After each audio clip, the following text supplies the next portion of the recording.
Warahmatullahi wabarakatuh, sahabat-sahabat trader, kembali lagi dengan saya Mr. FX 13. Kali ini saya akan sharing mengenai kemana arah tren untuk di minggu depan. Untuk XAU akan kemana arahnya atau trennya akan kemana.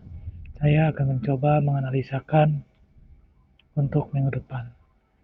Namun sebelum ke materi atau ke analisa, jangan lupa like, share, dan subscribe channel saya agar saya lebih semangat lagi untuk membuat video-video mengenai edukasi tentang forex. Oke, kita ini aja langsung. Kalau kita lihat ini trennya dia uptrend ya, secara garis besar mingguan dan bulanan ini uptrend. Di bulan sekarang dan minggu kemarin dia sempat naik dulu dan kembali turun. Nah, kalau kita lihat di sini ada pola bullish yang mana menandakan dia akan naik dan mengejar ke area tertinggi di upper band. Dan kemarin Jumat itu market dia sedang turun dan News pun menurunkan harga emas atau emas turun. Kalau menurut saya itu masih relevan ya, karena beberapa hari setelah ada kenaikan begitu tinggi yang begitu signifikan yang membuat candle pattern, maka dia ada turun.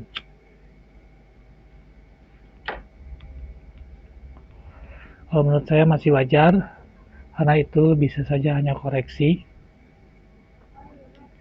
Makanya dari Jumat itu koreksi. Saya berharap di 2005 ini dia menyentuh lalu dia kembali naik ke area 263. Karena di situ di H4 dia ada base, itu base buy yang masih fresh atau yang masih belum disentuh. Namun jika base buy tersebut di break atau penutupan berada di atas 2076, maka dia akan melanjutkan kenaikan. Tapi jika tidak, maka dia akan mantul kembali. Tapi jika dia berhasil membreak, dia akan terus naik. Nah, jadi pada dasarnya untuk minggu depan ini masih uptrend atau naik. Dan sini pun ada base untuk base buy. Ada beberapa base buy. Di H4 ini ada beberapa base buy. Yang pertama dan kedua, ini area base buy. Namun dia harus mampu dulu menembus MA50 atau middle band ini. Jika ada candle di H4 nanti penutupan di bawah, maka bisa kita pastikan ini akan melanjutkan penurunan dan mengejar ke base kedua. Namun jika dia tidak mampu lagi membreakout, maka dia akan mantul lagi kembali ke 2013. Jadi tetap hati-hati. Di sini nanti kita bisa buy juga dulu sebelum dia membreakout. Kita bisa buy dulu untuk scalping ataupun swing. Karena saya selalu mengandalkan analisa dengan Bollinger Band, MA, dan BRD atau BSD. Jadi kalau Bollinger Band cara menganalisanya seperti itu. Nah, seperti ini ketika dia tidak mampu membreak, maka dia naik. Dan setelah dia naik jauh, maka kita di sini bisa sell karena dia setelah penutupan pasti ada koreksi dulu. Nah, biasanya dia akan naik lagi. Namun di sini dia tidak naik lagi. unused, dan ada candle yang memakan bullish patternnya, sehingga dia kembali turun dan dia tidak mampu membreak lagi area middle band, maka dia turun lagi, terus dia tidak mampu lagi meneruskan kenaikan, lalu dia naik dan membreak middle band, lalu dia naik. Jadi seperti itu. Jadi cara menganalisa menggunakan Bollinger Band seperti itu ya. Ketika ada yang di break atau satu candle 70%, begitupun dengan ini upper band atau lower band, maka dia akan melanjutkan. Nah, terus kita lihat juga di time frame H1. Nah, terus kenapa kita bisa bilang ini akan naik? Nah, di H1 dia belum sampai sini dan ini baru di break H1-nya. Maka ada kemungkinan dia koreksi dulu sampai 28 atau sampai base H1 ini. Baru dia akan kembali turun. Karena ini masih uptrend, jadi Bollinger Band-nya pun masih condong naik. Tapi jika Bollinger Band-nya sudah membentuk seperti ini, akan membentuk tabung lurus-lurus, nanti kita tinggal nunggu mana yang lebih di breakout, apakah lower band-nya di H1 atau upper band-nya. Misalkan nanti dia sudah membentuk tabung, misalkan dia nembus ke lower band dan dia koreksi naik, dia pasti turun lagi. Tapi kalau misalkan ternyata dia ketika membentuk tabung atau lurus semua garis dan dia break ke atas, maka dia akan mengejar ke upper band lagi. Jadi seperti itu guys.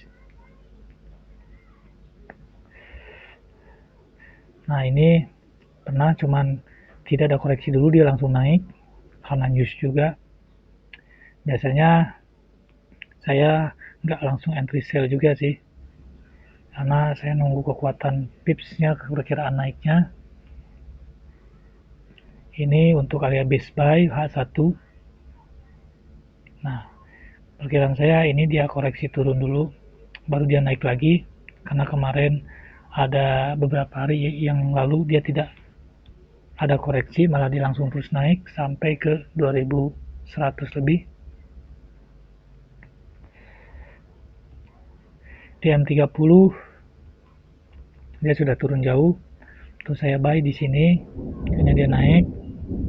Nah di sini kita bisa nge-sell lagi, karena dia ada kemungkinan turun lagi untuk time frame rendah.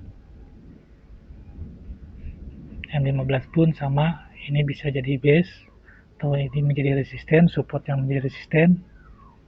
Itu bisa ambil sell di situ. Kita bisa ambil eksekusi sell di sini. Di 28. Begitupun di H4-nya.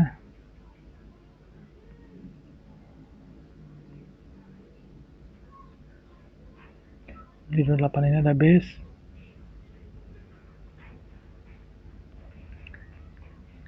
Namun lebih condongnya ini ke upper band ya, lebih kuatnya ke uptrend karena market sedang uptrend. Ini pasti ada yang namanya penurunan dulu, karena di mingguan ini kemarin berhasil di breakout resistennya dan tidak mampu penutupan di atas, maka ada kemungkinan dia ngejar atau kembali turun dulu ke area terendah untuk di mingguan di 1939, akan mengejar lagi middle band atau MA50. Itu pun di bulanan ini masih berjalan ya, dia kemarin berhasil breakout dan bulan sekarang ada kemungkinan koreksi, tapi tetap dia masih uptrend karena berhasil membreakout harga tertinggi atau resisten bulanan di 1986, maka dia akan kembali naik. Dan di day marker pun ini masih baru, jadi dia masih akan mencoba mengejar ke area di day marker itu tertinggi, karena dia tidak mampu menembus turun di area pivot, maka dia akan kembali atau mencoba mengejar ke area jenuh beli. Dan ketika sudah masuk di area jenuh beli, dia akan sideways, biasanya akan sideways dulu kalaupun di day marker. Nanti setelah dia sudah keluar dari day marker, baru dia akan turun. Seperti itu.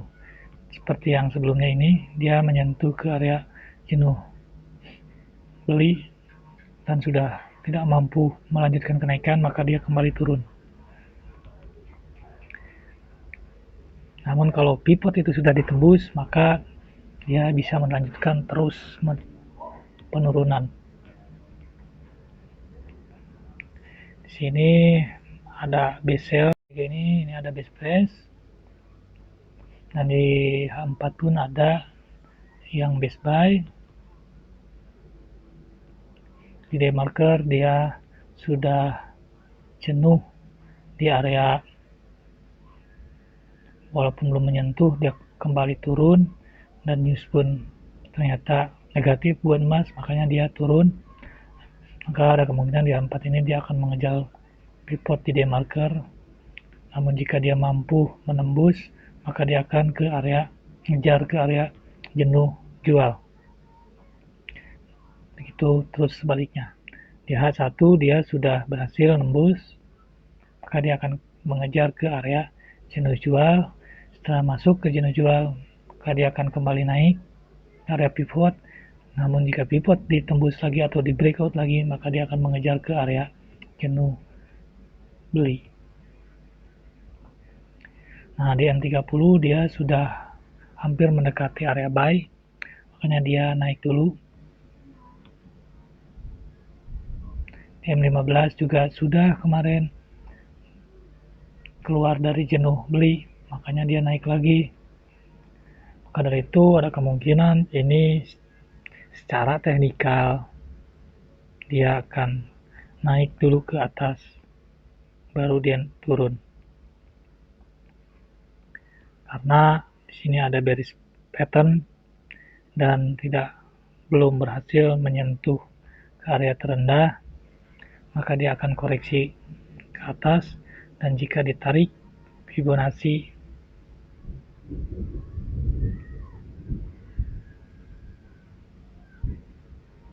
kita dapat golden moment untuk sell di 26, 28 sampai 30.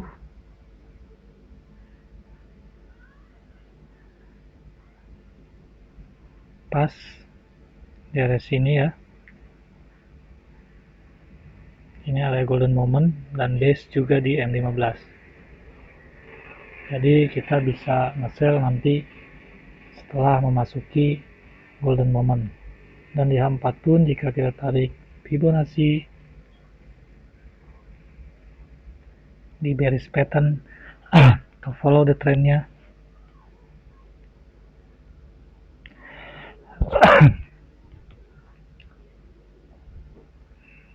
dua 28 sampai 32 pas juga mendekati base.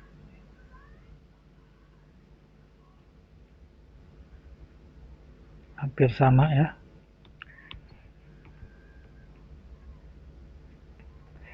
Terus Fibonacci ini saya selalu menggunakannya dan saya tarik ketika trend atau untuk follow the trend. Saya menarik Fibonacci tidak counter trend, berhubung news kemarin itu sell atau negatif buat emas, maka hari Senin pun adapun kenaikan itu koreksi di H1 dan di H4 sampai nanti ketemu lagi di jam 3 atau jam 4 pas ada news. Jika newsnya ternyata negatif lagi buat emas, maka emas akan melanjutkan penurunan. Tapi jika positif buat emas, maka dia akan kembali naik untuk emas, atau bisa saja dia sideways. Begitupun hari-hari berikutnya. Sedangkan untuk di mingguan ini kemarin koreksi ya. Kenapa saya masih untuk minggu depan masih buy? Pertama, di sini tuh udah ada 2 lower low, 2 higher high, dan ini minggu kemarin saya pastikan koreksi karena tidak mampu membuat bearish engulfing atau penutupan di bawah atau memakan candle sebelumnya. Maka ada kemungkinan ini kan sekarang menjadi hammers dan minggu depan bisa menjadi bullish pattern. Ini akan ada kenaikan, tetap masih naik. Kalau secara teknikal dia masih naik, tapi belum tentu menurut news. Walaupun ada penurunan pasti ada, dan di day marker pun ini baru naik. Nah, di day marker mingguan jika dia mampu membreakout harga terendah, maka dia akan lanjut turun, tapi jika tidak dia akan kembali naik mengejar ke jenuh beli. Jadi seperti itu. Jadi untuk kisi-kisi minggu depan ini masih uptrend. Kalaupun ada penurunan, tetap masih ada penurunan secara teknikal pun di time frame rendah masih ada penurunan.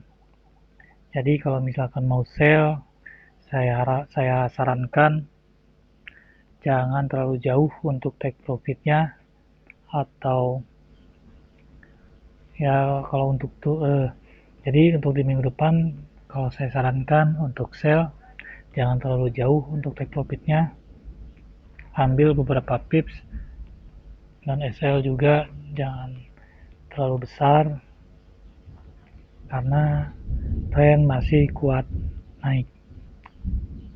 Oke, mungkin cukup sekian dari saya. Terima kasih, semoga bermanfaat. Jangan lupa like, share, komen, dan subscribe.